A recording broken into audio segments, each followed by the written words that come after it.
Anse, I'm Chris Nachkate. Welcome to APTN National News Daytime. Thank you for joining us. A teacher and 3 students are still in hospital with serious injuries after what is believed to be a mother grizzly bear attacked about 20 students and staff during a field trip in Bellacoola, BC last Thursday. Efforts are now underway to capture the bear involved in the attack, along with her 2 cubs. CTV's Craig Krause reports. A community still in shock. My heart and my healing strengths go out to them. Towards the group of elementary school students and their teacher who were attacked by a grizzly bear while out on a field trip Thursday afternoon. I am worried about my granddaughter. The grandmother of one of the children critically injured speaking to CTV News as the 9-year-old undergoes surgery in Vancouver. She has a fractured shoulder, fractured elbow, and a fractured ankle. Ankle and arm will have to have pins put in them. A road to recovery ahead, but the physical and emotional scars will remain. We don't want anybody to go through this alone. The Nunavut Nation swiftly implementing counseling and other services alongside Vancouver Coastal Health, First Nations Health Authority, and the Indian Residential School Survivors Society. It was just such a traumatic event that involved so many people and a lot of other agencies that had to come in to support. As for the bear, it remains at large. BC Conservation says traps have been set up and cameras are being installed, but no decision has been made on whether to euthanize the bear if it is caught. A concern for some, as anxiety is high. This was like a lightning strike, and it is not a time to lock and load and start shooting at the sky. BC Conservation says the goal is to get the bear to act naturally, and that's more likely to happen if people stay out of the area. Craig Crowe, CTV News, Bellacoola. A Regina police officer who served for 22 years was charged with breach of trust and unauthorized use of a computer has pleaded guilty to the charges. Sergeant Robert Eric Semenchuk was charged back in March, accused of using an internal police database to pursue what police called personal and intimate relationships with a number of women. Semenchuk was suspended with pay when the allegations were brought forward in 2023. Last Friday in a Regina courtroom, Semenchuk entered a guilty plea to both charges. He'll be back in court for sentencing in January. The Regina Police Service have since introduced new policies to ensure the issue doesn't happen again. Police are investigating a sudden death in a First Nation in northwestern Ontario. According to the Anishinaabe-Aski Police Service, a deceased adult male was located in the morning hours of Friday, November 21st in Sandy Lake First Nation. The NAPS crime unit continues to work with the Ontario Provincial Police and the Coroner's Office of Ontario. Police says there is no ongoing threat to public safety, but won't be providing any further details. The investigation continues this week. Sandy Lake First Nation is accessible by ice road or plane, and it's located about 600 kilometers northwest of Thunder Bay. The Ontario Provincial Police have released a new video asking for the public to come forward with tips that could lead to an arrest for the death of 21-year-old Lonnie Chum. Chum was involved in an early morning hit and run more than 2 years ago. A $100,000 reward still remains. Here's an update from the OPP. She was only 21 when she died. We believe that she was struck by a pickup truck at approximately 3 a.m. that morning. Despite extensive investigation, we're still trying to uncover the truth in Lonnie's tragic death. A joint $100,000 reward is being offered for information in this case. This reward comes from the Government of Ontario and Moose Cree First Nation leadership for information leading to the arrest and conviction of the person responsible for Lonnie Chum's death. The OPP and Anishinaabe-Aski Police Service are asking anyone who has information to come forward and help provide answers for Lonnie's family. If you have information, call the OPP, or to remain anonymous, contact Crime Stoppers. The Assembly of First Nations expressed their concern over Alberta's use of the notwithstanding clause to, quote, limit the rights of two-spirit and trans youth within the province. The notwithstanding clause allows a provincial or territorial government to make laws that override certain parts of the Charter of Rights for up to 5 years. Alberta recently enacted the notwithstanding clause for 3 pieces of legislation affecting transgender people.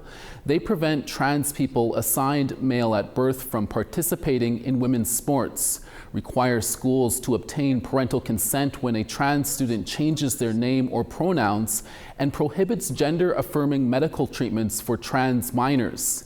In an open letter to Premier Daniel Smith, the chair of AFN's 2S LGBTQ+ Council, Dwayne Oquan, claimed the province's actions directly threaten the safety of Indigenous youth and can't be used to strip their inherent rights. They call on Alberta to withdraw the legislation or at least exempt Indigenous people from its application. Nunavut's government leadership was sworn in late last week following the first sitting of the 7th Legislative Assembly. Here's APTN's Justin Hardy with more.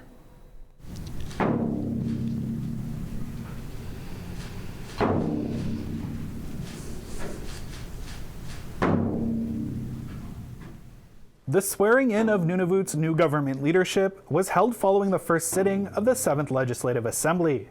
During that meeting, each of the MLAs sworn in earlier in the day had the opportunity to give thanks and address the House as representatives of this government for the first time. Mr. Speaker, I did not put my name forward for cabinet as the voters of Cambridge Bay wanted an MLA to sit on this side of the House to be able to ask the government representatives tough and credible questions.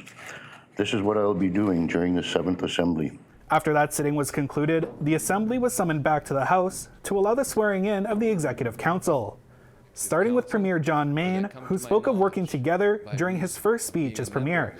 Let us help us by collaboration so we can put forth what needs to be done. And if we don't do our job or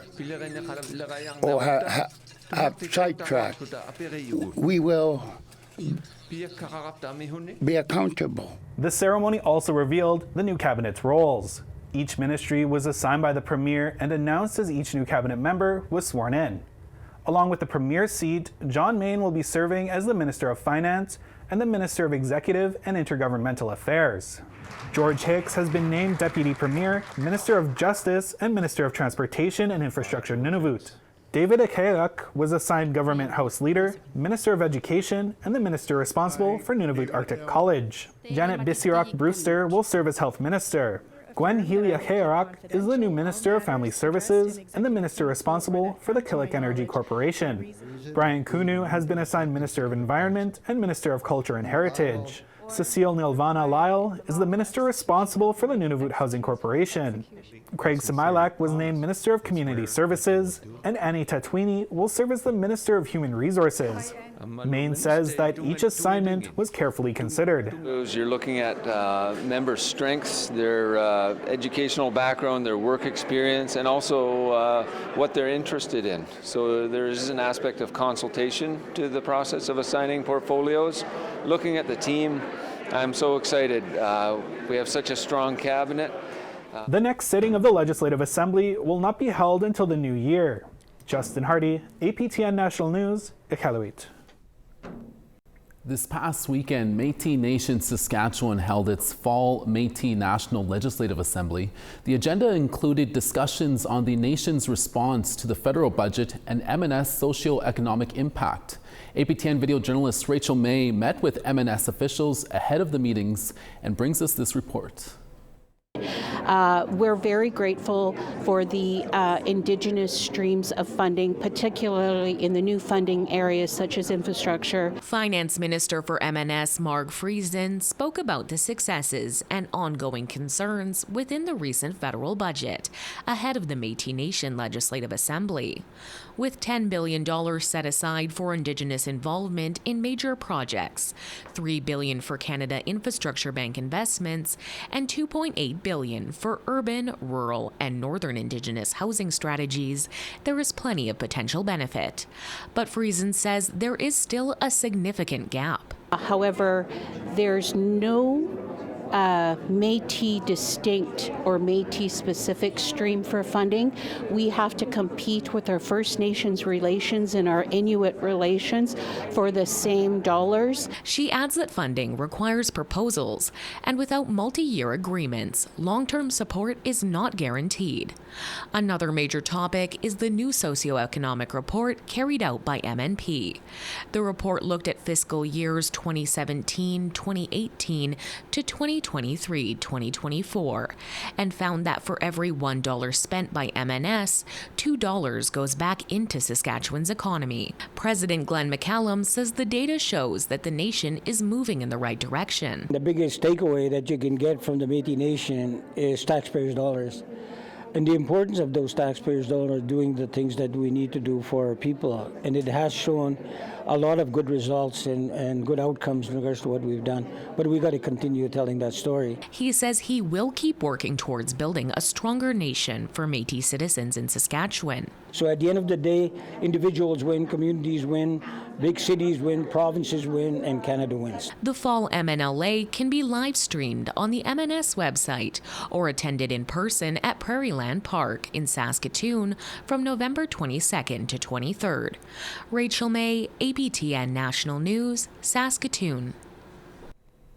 A deadline is fast approaching for the Government of Canada to present a national long-term reform plan for the child welfare system. The Canadian Human Rights Tribunal wants that plan presented on December 22nd. A commission of chiefs established by the AFN to negotiate a new deal in the aftermath of a failed $47.8 billion proposal. It has so far failed to get a meeting with Indigenous Services Minister Mandy Golmasti. The National Children's Chiefs Commission, or NCCC, is also trying to secure roughly $9 million in federal funding for negotiations on child welfare reform. NDP MP Laurie Idlout called on Minister Golmasti to meet with the NCCC. The government has legal obligations to First Nations children, but the minister has stopped doing the work. This inaction is costing children their lives. The National Children's Chief Commission is being ignored. The Liberals would rather pay lawyers to fight with First Nations children. Will the minister commit to permanently stop discriminating against First Nations children, or will she continue to make lawyers rich? And the Honourable Minister of Indigenous Services. Thank you, Mr. Speaker. First Nations children need to be guided by self-determination, and that is the pull that we are using to proceed with this work. I have on multiple occasions met with many people looking to serve and bring forward solutions for Indigenous children in community, and I think this is what I invite my colleague to do with me, is to find that path forward and respond to the urgency that is needed in this file for solutions that will deliver the proper care for children surrounded by their family, in community, in their own language, by those that care for them the most. Thank you. We have more news after the break. Stay with us.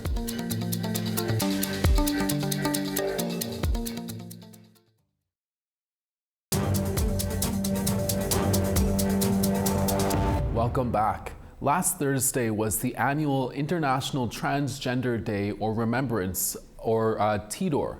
It's a day to reflect on trans and gender diverse people who've lost their lives due to anti-trans violence. Canada is witnessing an increase in anti-trans sentiment, according to the 2S LGBTQ advocacy organization, EGAL. EGAL points to transphobic government policies around healthcare and freedom of expression for trans youth in school as part of the issue. They say recent legislation in provinces like Alberta and Saskatchewan put trans people at greater risk for violence and suicide. Cookum Gail Prudence spoke at TDOR during last week's event in Winnipeg. She says despite the discrimination transgender and two-spirit people still face today, she is happy to see so many societal changes that her community fought for. We couldn't turn to the police, we couldn't turn to the ambulance. All they did was laugh at us, mock us, make fun of us, and they were able to get away with it. And we had no human rights. But today, at the age I'm at, seeing how lifted the Two-Spirit is, almost getting back to the place where we once belonged, where we once were, instead of being swept under the rug. It's so beautiful to see across Canada, seeing so many of these Two-Spirit organizations finally being recognized, finally being loved, finally leading their own people, leading them in a good way, always loving, always caring, always helping. I love seeing that. We didn't have that. We now want to tell you about last week's web poll questions. Last week we asked, does the Cowichan ruling concern you about private land ownership in Canada? 60% had said no, 25% voted yes, and 15% said they were unsure. Our next question we asked, do you support the proposed expansion of the Port of Churchill? 48% voted yes, 36% said no, and 16% were unsure. And lastly, we asked, should someone convicted of multiple homicides of Indigenous people have to serve consecutive life sentences rather than concurrent? 75% said yes, they should serve sentences one after another. 14% said they were unsure, and 11% said no, they should serve sentences at the same time. Thanks to all who took the time to vote. You can go to our website at aptnnews.ca/poll to cast your ballot for this week's website poll questions. We'll take you to this year's Vancouver Indigenous Fashion Week when we come back after the break. Stay with us.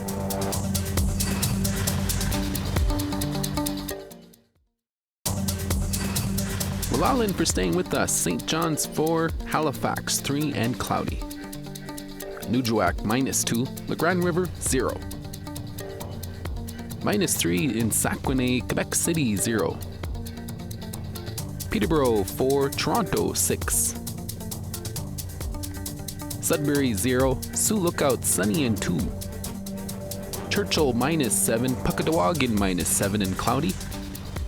Princess Harbour sunny and 0, Gimli -1. Regina -3, Saskatoon -9. Meadow Lake -7, La Ronge -9. -10 and sunny and high level, Peace River -8. Lethbridge 0, Red Deer -3. Rain in Tofino at 6, Vancouver and 7. Dees Lake -8, Fort Nelson -10. Old Crow -18, Mayo -13. Wati -14, Fort Simpson sunny and -13. -9 in Sax Harbor, Polituck -9.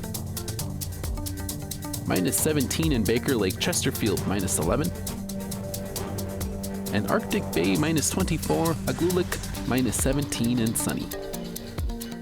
Vancouver Indigenous Fashion Week started last Wednesday night. As APTN's Tina House tells us, organizers are saying the event was an empowering experience.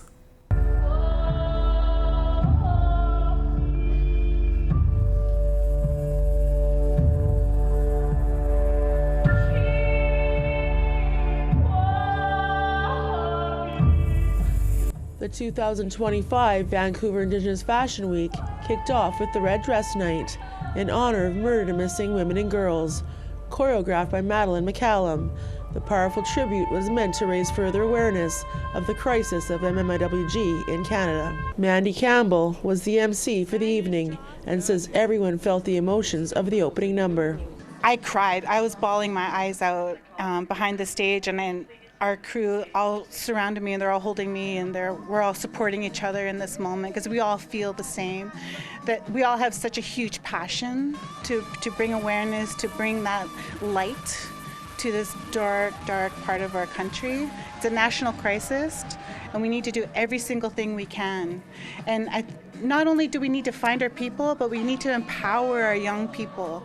And the rest of the night was all about empowerment, as Indigenous designers showcased their unique designs over 4 days at the Queen Elizabeth Theatre, including Yolanda Skelton, who says her latest collection was inspired by wind and the ancestors. It makes me very emotional, actually. When I walked out, I was watching on the monitor behind, I was seeing them, and I was I was feeling it, and I was looking at them, and I was like so inspired, because as I was making each piece, I thought about each of my models and who would fit it the best. And then when I saw them walk it, I was so proud. I was so proud of all of those young people, because they brought to life my work. And for first-time designer Maynard Johnny Jr., who's already an accomplished artist, he was inspired to make a collection dedicated to men. It's hard to find men's fashion, let alone Indigenous men's fashion, so I felt there was a need for it, and that's kind of what got me rolling on this. Movie icon Tantu Cardinal was part of this year's Fashion Week, walking for Leslie Hampton. She says the event is making a huge impact, and she's glad to be a part of it. Each model that comes out, they bring a different air to it, you know? And they're celebrating the clothes that they're wearing. And overall, they're celebrating the designer.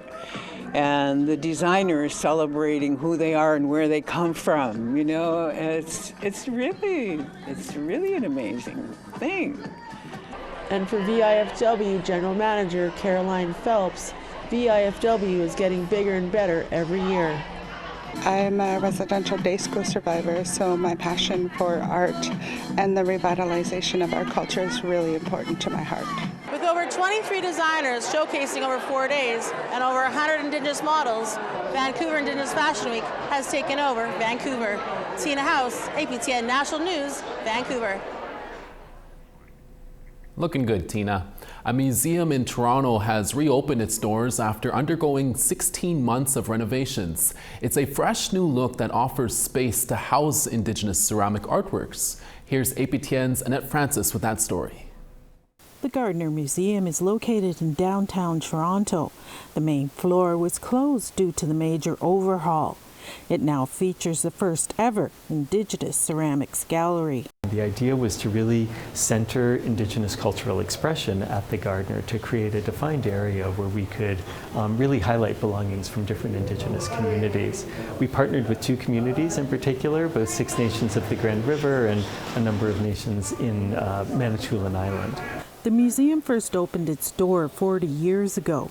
It's the only Canadian museum that's dedicated to ceramics across the globe. Ceramics is a phenomenal material because it's something that we all have a relationship with in one way or another. It can be a cup, it can be a plate, it can be something in our bathrooms even. It's a medium that is intimately familiar to all of us, and it's something that really has helped to describe what it means to be human over millennia. So many societies around the world have used ceramics to fulfill some of our basic needs. According to Chief Curator Sequoia Miller, the $15 million transformation has been a hit with the public. We've been able to put on view so many more ceramics than we have in the past, both within our permanent collection galleries and also with our open collection display cases in various parts of the museum. In this Indigenous gallery, we've brought in a number of belongings that have been loaned to us by individuals, by families, by institutions, so we're also able to bring in entirely new types of work into the museum. Miller even has some favorites. In this gallery, I love David Migwan's bowl with the aliens. I think it's really funny, but also really beautiful. Miller says a new space means Indigenous works will continue to be front and center for everyone to see. Annette Francis, APTN National News, Toronto. And that's your daytime newscast for this Monday, November 24th. We're back again with your evening newscast in a few hours. Please join us then. Hi, miigwech, masicho. Thank you for watching. We'll see you again next day.